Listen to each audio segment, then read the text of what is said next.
what are the, so currently you are involved in Auroville, and there are multiple projects happening at this time. Uh, I'm curious to know what are the, not every project, but what are the top three projects which are really close to your heart, and one of them which is very much of your favorite. you know. You see, you ask an unfair question. Imagine I have 60 children and they're all sitting there out there, and you say, which one is your favorite? And then I have to pick one. I actually am consciously, intentionally, because what we do at ABI USA is we interact with people in the West mostly, but actually all around the world, who care about Auroville and who care about projects in Auroville.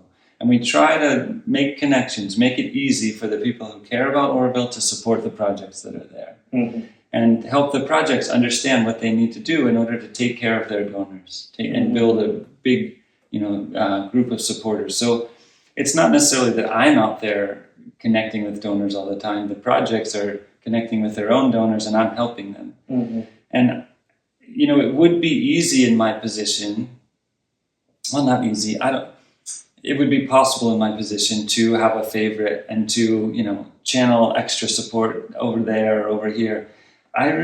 What I try to do is work with who is willing and able to work with me. So if there's a project that, if I say, hey guys, there's going to be a training on fundraising next week, whoever comes, I give myself to them.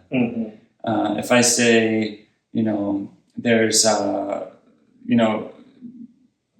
opportunity to apply for a grant, whoever, it's the ones that show up and do the work that I'm working with, and that changes from time to time. What I can say is that there are a lot of inspiring projects, and because we're a nonprofit in the US, we can only really support charitable work in Auroville. And whether Auroville itself is a charity, a nonprofit entity, which it is, and whether that means that the pizza restaurant in Auroville is a charitable endeavor, those are questions for our lawyers.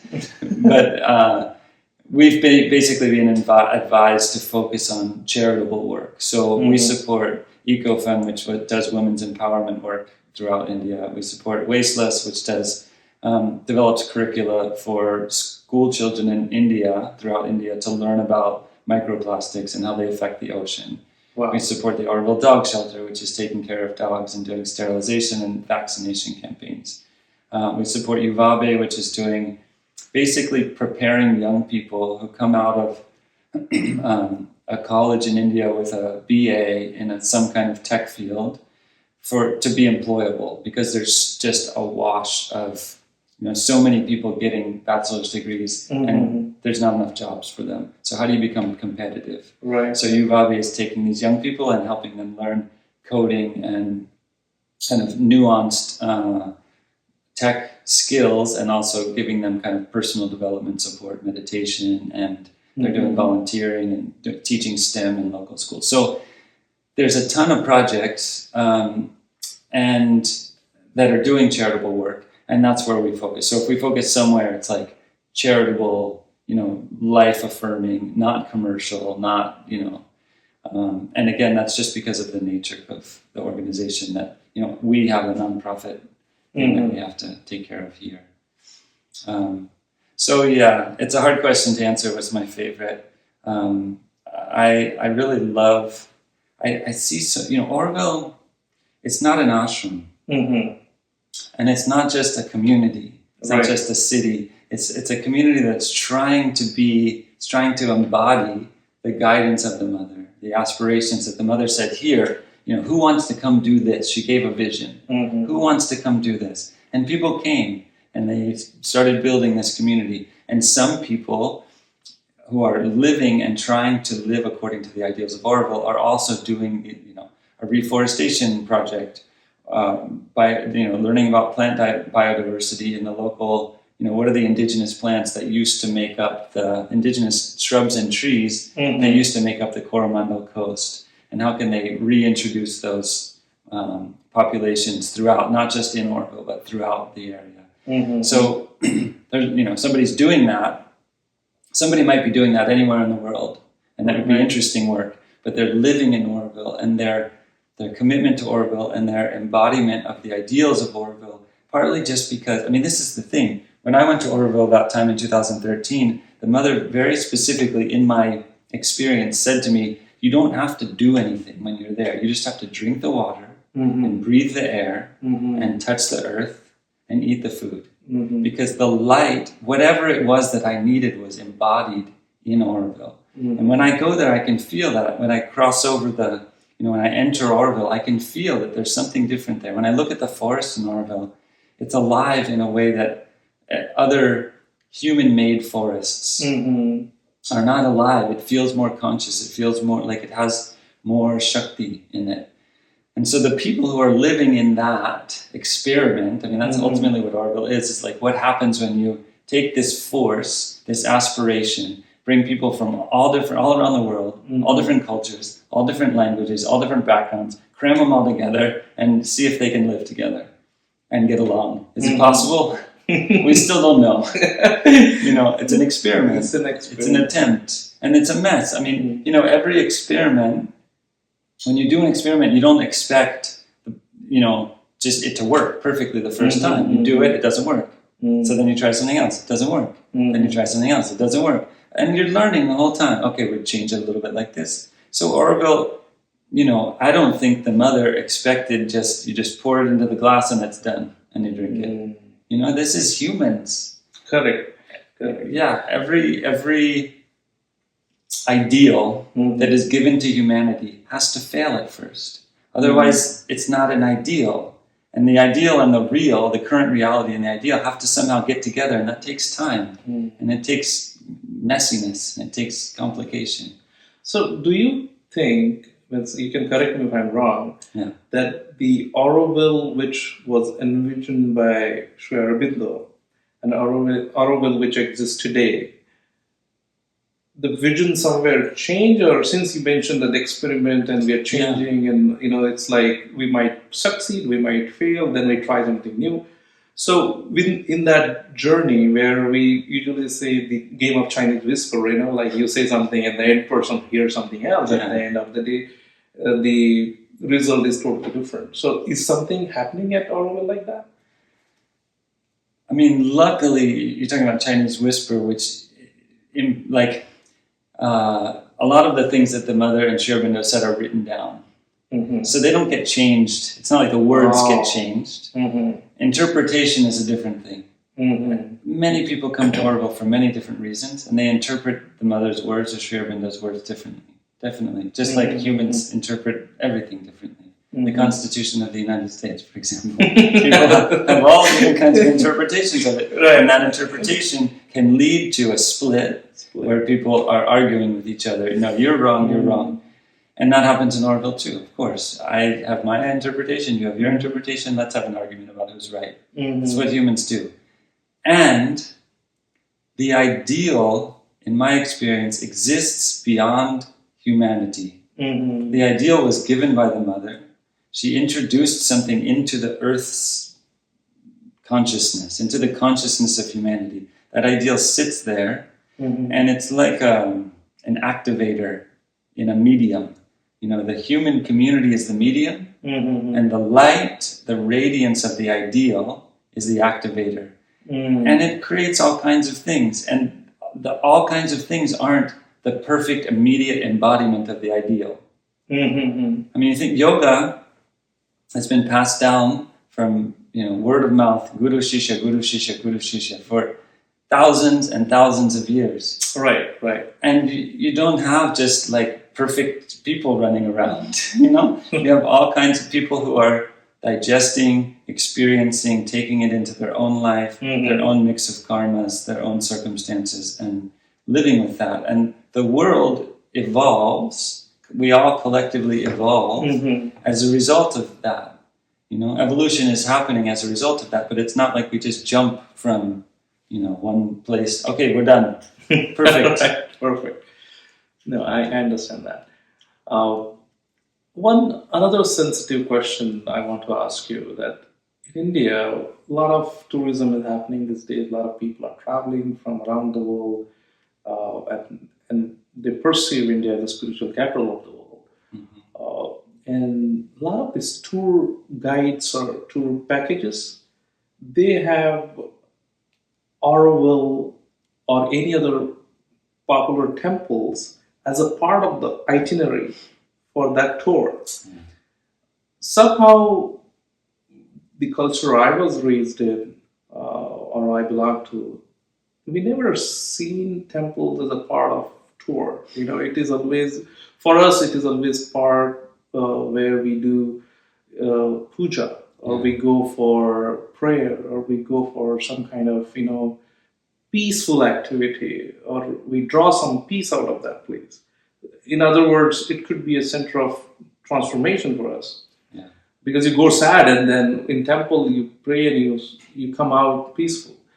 But how you see this tourist perspective? Is Auroville a tourist spot? Means I think I see so much about it as a part of all these websites and tourism business.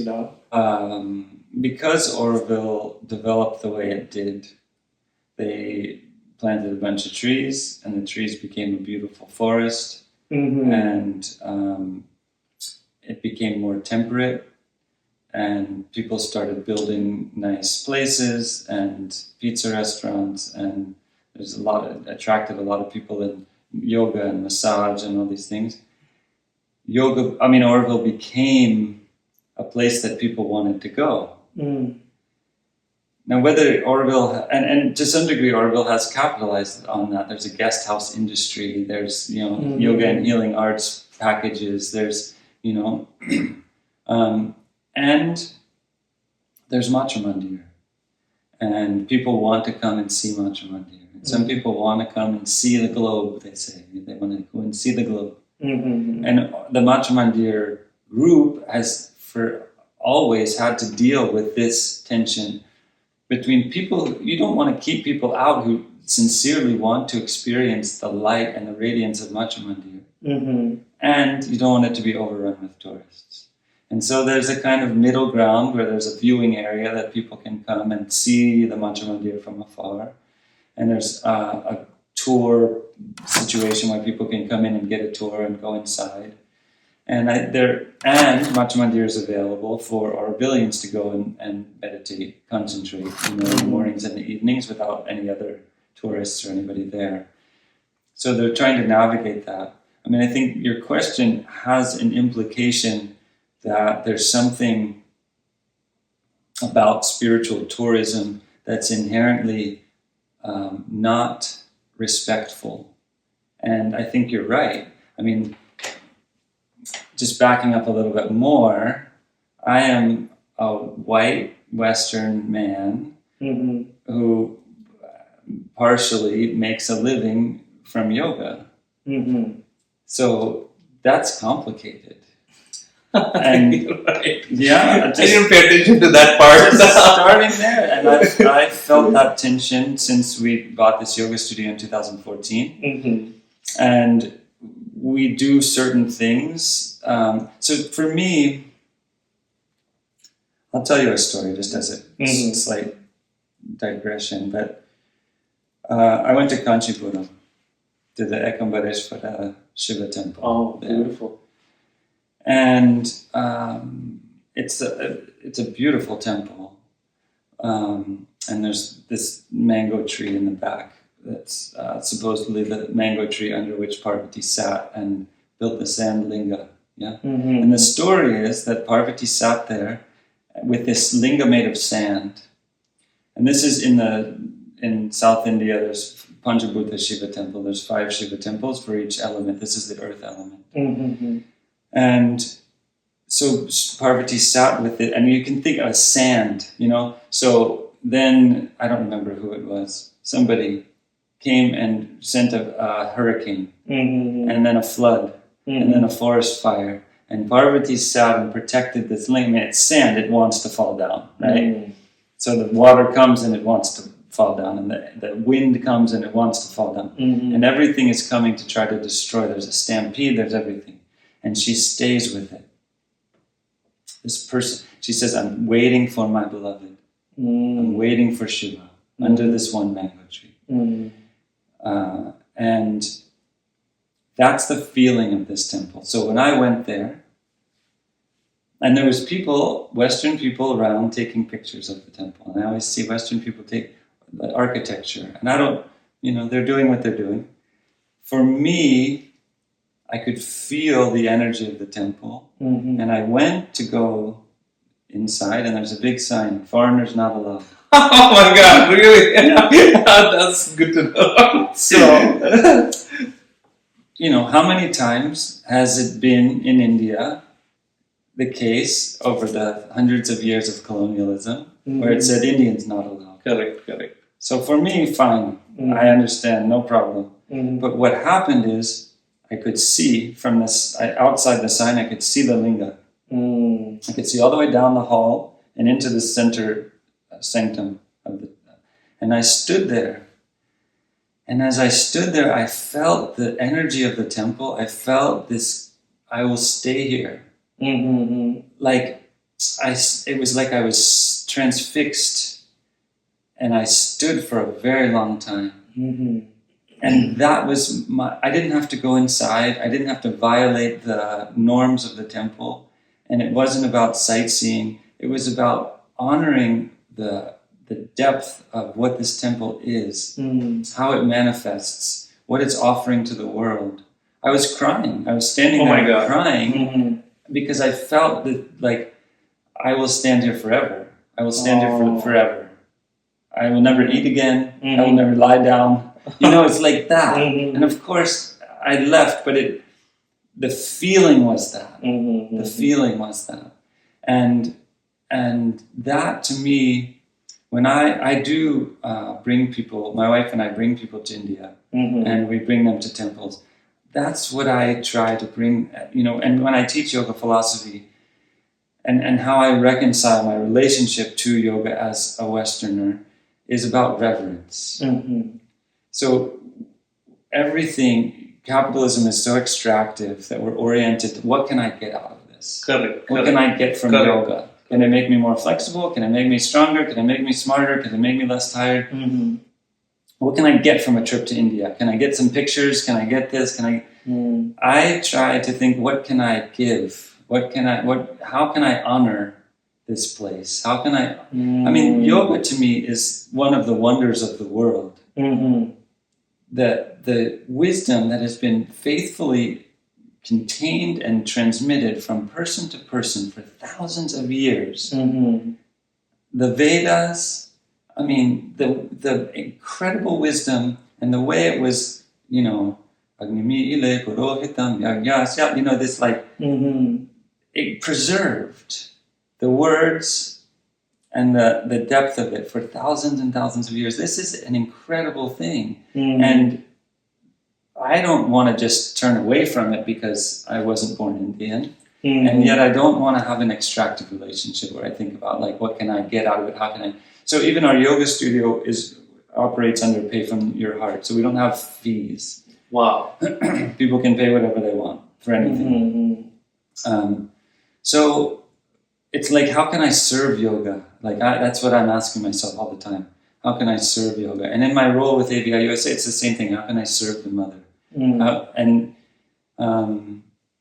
So spiritual tourism, it's like, yes, it's fraught, it's messy, it's complicated, and people do these tours. I mean, I've done several retreats, brought people from the US to India many times. And I've never done, first we go here, then we go there, then we go there, then, like quick. I like to take people and what is Tiruvannamalai? What is Arunachala? How do we feel Arunachala? How do we feel what Arunachala is offering the world? I think Arunachala is it's like this incredible radiant love that's radiating from the earth. Thousands and thousands of years, people have come, and so many sadhus have given themselves to this mountain, given their lives to this mountain, lived in the caves, lived around. So many people have been drawn there, and the mountain has absorbed the offerings, and it radiates it out. And I want to bring people there so that they can experience this and experience the culture of Tiruvannamalai. Beautiful. And the Tamil culture that's, that is kind of absorbed, breathes in and out from Arunachala. So as much as possible, I think there's something that India has to, you mentioned something about India being the guru of the world, or the, spiritual center of the world.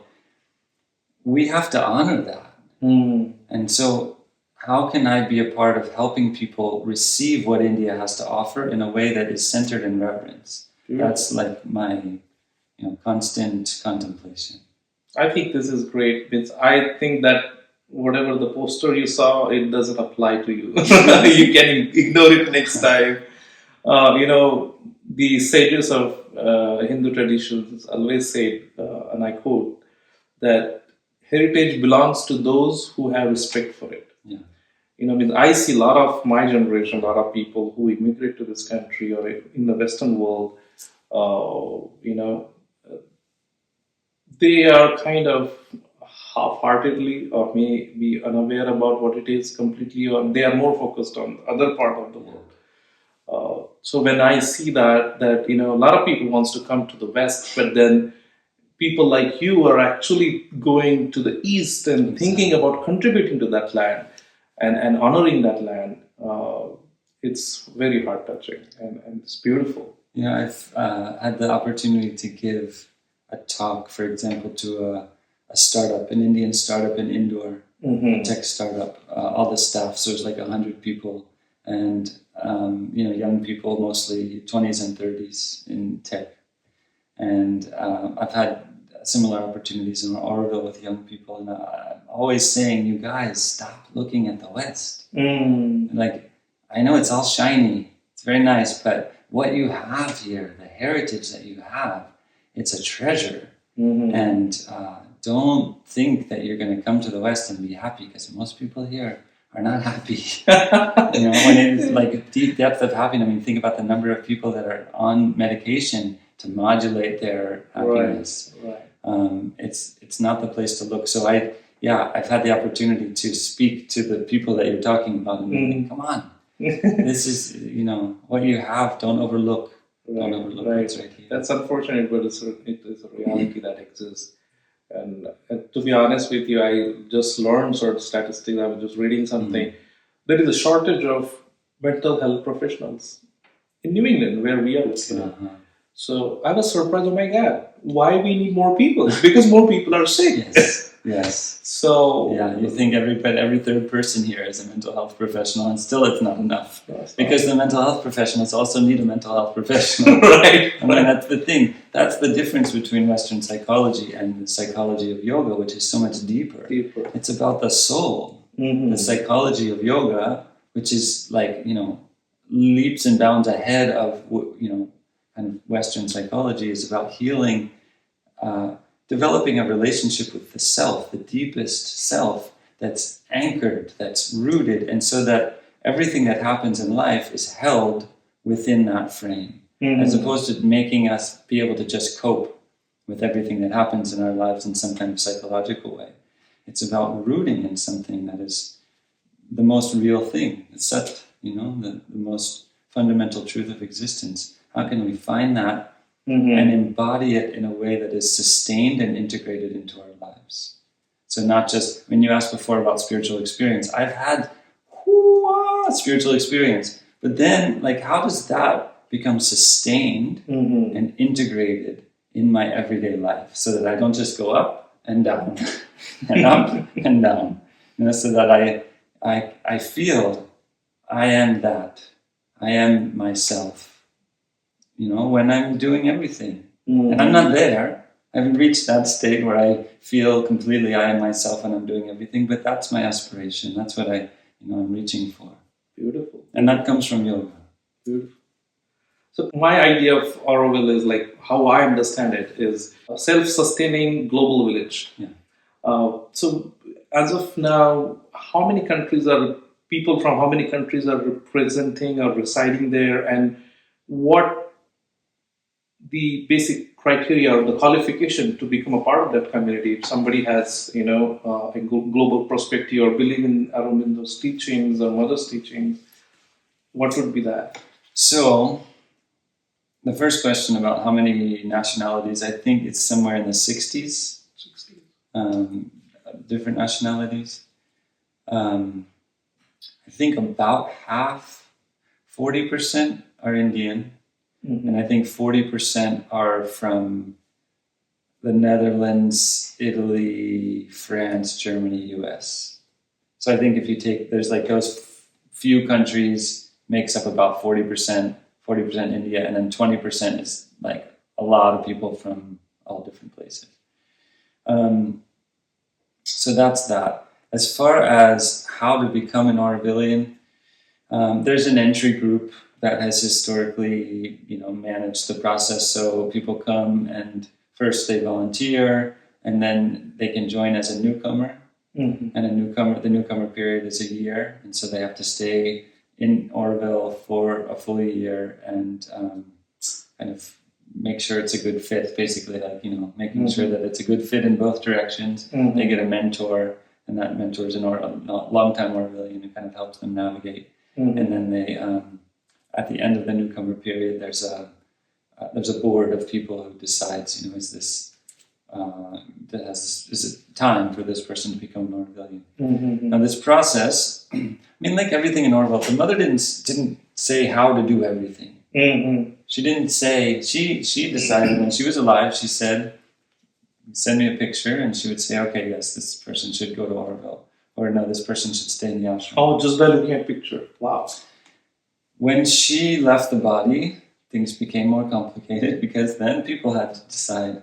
And a lot of the systems in Auroville, they weren't necessary. She didn't say exactly how to do it because she, like I said, she just dropped a little drop into human, like a pool of human. Mm-hmm. She dropped a drop of light into human consciousness. Mm-hmm. And it was kind of like, here's a general framework. Mm-hmm. You should, build this city, mm-hmm. and you should have these ideals and these principles, but how you're going to govern yourselves, you guys got to figure that out.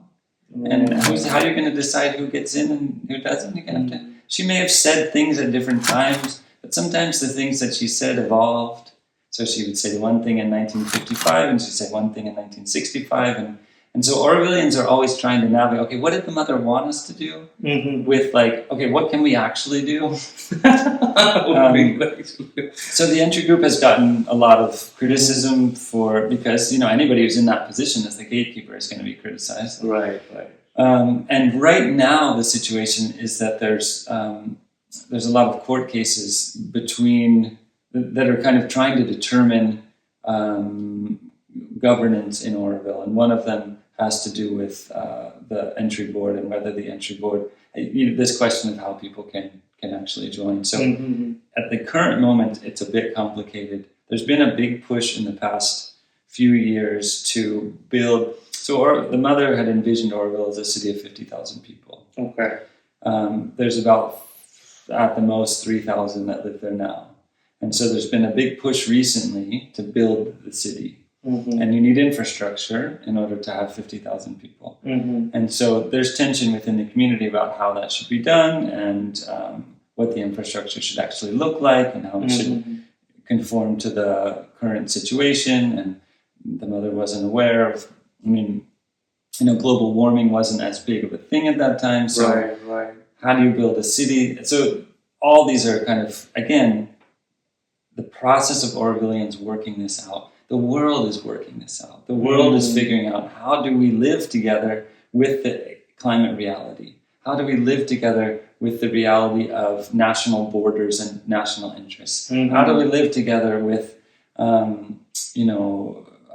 any mass migration and people coming that, some people don't want in their country? Mm-hmm. Auroville is dealing on a small scale with all these global problems, and they're just trying to work it out. And in my opinion, the working it out is the thing that's important. Things may go, this way or that way along the way, but the process of working it out is valuable. So that's just to say that the entry process at this point is kind of it's not entirely clear. If somebody wanted to go to or wanted to become an Aurovillian right now, there is a process that they could get involved in, but it's not totally clear. It's evolving. It's an evolving process. Yeah, exactly. But I think what I hear and read about Auroville, it's still a place where people feel peaceful, they are happy. I could learn some information, I think, about sadhana forest. Yeah. Yeah, so I just happened to learn something about it. And I think it's beautiful, but then the amount of work it's going to take, oh my God. It's, I get tired of working in the gardens. How about the forest? Sadhana Forest is an incredible project, and Aviram and Yuri, who started it in 2006, Aviram doesn't ever stop working. Mm-hmm. He's creative, dynamic, and incessant. And his energy has attracted other people who have a lot of energy and a lot of commitment to wanting to reforest the planet. Mm-hmm. And it's a really inspiring project for sure. And Auroville definitely, I was just there. I was in Auroville from October 10th to the 20th to the 30th or something. Mm-hmm. It's beautiful. The feeling of the mother's presence is there. Mm-hmm.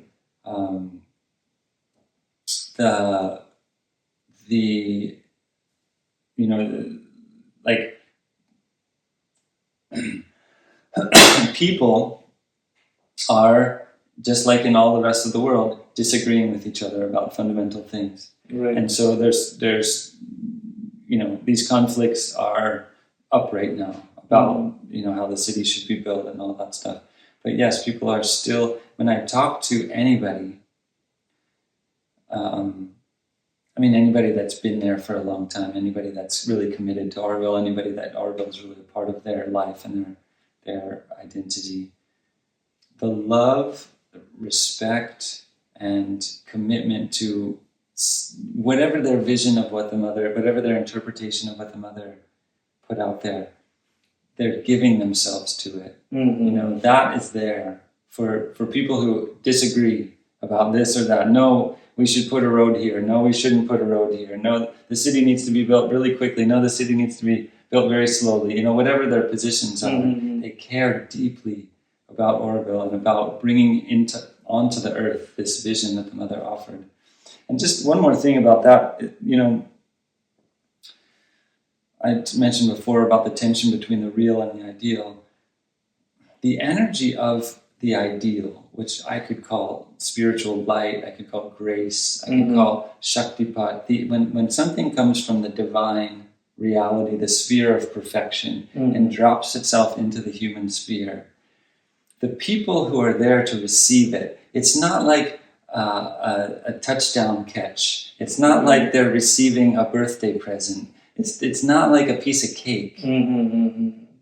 Receiving that perfection when we are human and confused and complicated and afraid and all the mixed up, all our karmas that we come with and everything, when we receive that works on us. It has to transform. We are transformed. And the process of transformation on the human level, we don't necessarily always like it. Right. Because it's a dismantling of who I think I am. I am this person with this job and this role and this beliefs and these what I like and this is what I don't like and this is what I do. The process of spiritual transformation just starts to peel back all those layers because that's not who we are. And so these people have come and said, yes, Mother, I would like to do this. Please, help me to do it. And what she does is she dismantles them from the inside out. And that's very hard. And for a lot of people who live there, it's a big challenge. And so it's not just the commitment, they're planting a forest or they're doing the work that they're doing or they're, making some people, there's videographers and there's artists and there's musicians and there's people doing all kinds of things. That work is challenging and they're committing themselves to it. But just being there is transformative. And in a way that is, I have a lot of respect for. I have a lot of respect for the people who have given themselves to that. And there's not a lot of support for the way the transformative process. It's like you're saying, there's all the mental health professionals in New England. There's not a great framework in Auroville for supporting people through the process of spiritual purification. There are pockets, but like communally, people are just working it out. There's not agreement about what spiritual purification should look like or does look like. You can pick 25 different quotes from the Mother, and you can argue both sides of what those quotes mean. So it's a challenging place to be. The Mother said at some point, the Earth is preparing for a big change. Can you help? I invite people who are ready for the great adventure. The great adventure is not a hot tub. It's not sitting in the hot tub, sipping. It's going to challenge us. Yeah. The great adventure is climbing a mountain. And that's what Aurovillians are doing. They're climbing a mountain, and it may not look like it, but it's very hard. And would you like to invite some of the seekers or activists from this part of the world to go there? Yeah, I think if somebody is drawn to go there, it's like myself. Like there was a familiarity there that I can't really explain. There's a calling of my soul to be connected with Auroville. I can't say no to it. It's just, and so I think if people feel that, they should go. And I think if somebody, it's easy to look at Auroville, or it has been, and especially in the recent past, to say, wow, there's beaches and there's nice forest and there's nice, it's a nice place. Like I can get something for myself. I can get a nice life. I can get, that's not the reason to go to Auroville, because you're just going to get flipped upside down. It's not for that. It's like a cauldron of transformation, spiritual transformation. And it's not an ashram. So you can go to an ashram that's a cauldron of spiritual transformation. You know why you're going there. And there's all these regulations, You get up at this time, you eat at this time, you do this kind of work at this time. Everything is very strict. In Auroville, it's not like that. It's not strict, which is nice, but it also leaves a lot of room for all the difficult things to play themselves out. And they need to. That's the purpose of Auroville. The Mother specifically, I don't know if she said this or somebody else said this, that it's the ashram, the Aurobindo ashram was the laboratory, and Auroville is the field experiment. So it's like you do all this stuff in the laboratory in a controlled environment. Right? Pure, clean, you control all the factors, and then you take it and you throw it out the window. And then you see what happens. And Auroville is what happens. So Aurobindo wrote a poem. It's called Savitri. And I think it's the longest and the biggest poem. In English, in English. Yeah. Have you ever tried to, in your music or your poetic journey, or put it in your compositions as you do for Sanskrit and Tamil? I've spent a lot of time with Savitri, and it's a work of absolute genius. It's unparalleled. And I've read it by myself, I've read it in groups, I've read it out loud, I've read it quietly, in all different contexts. When it comes to putting it into music, there is one song that I have where there's a few lines from Savitri in the song, kind of sprinkled in there. But I have at times, because what I used to do, I don't do it so much anymore. I actually just this week was doing this again. I'll find a mantra that is meaningful to me, and I'll kind of work with it. And I'll try to find the musical feeling that goes with that mantra. And then I might come up with some kind of English translation. It's not really a translation. The mantra will be very short and the translation will be very long. Because Sanskrit is so packed, Sanskrit's not like English. All the meaning is condensed. It's very condensed. Correct. So I've done that with Savitri a little bit. Like, can I make a song out of some piece of it or something? And it just hasn't been possible. It hasn't given itself. in that way. And I don't know if one day it will or if it never will or what. But Matthew, thank you so much for sharing your insights. Thank you so much for sharing your music. Thank you so much for being a devotee to India. We call it Bharat, yeah, and it's a holy land for us. So, as for you, my best wishes for your journey with Auroville. I'm definitely going to visit Auroville. let me know. Yes, sure.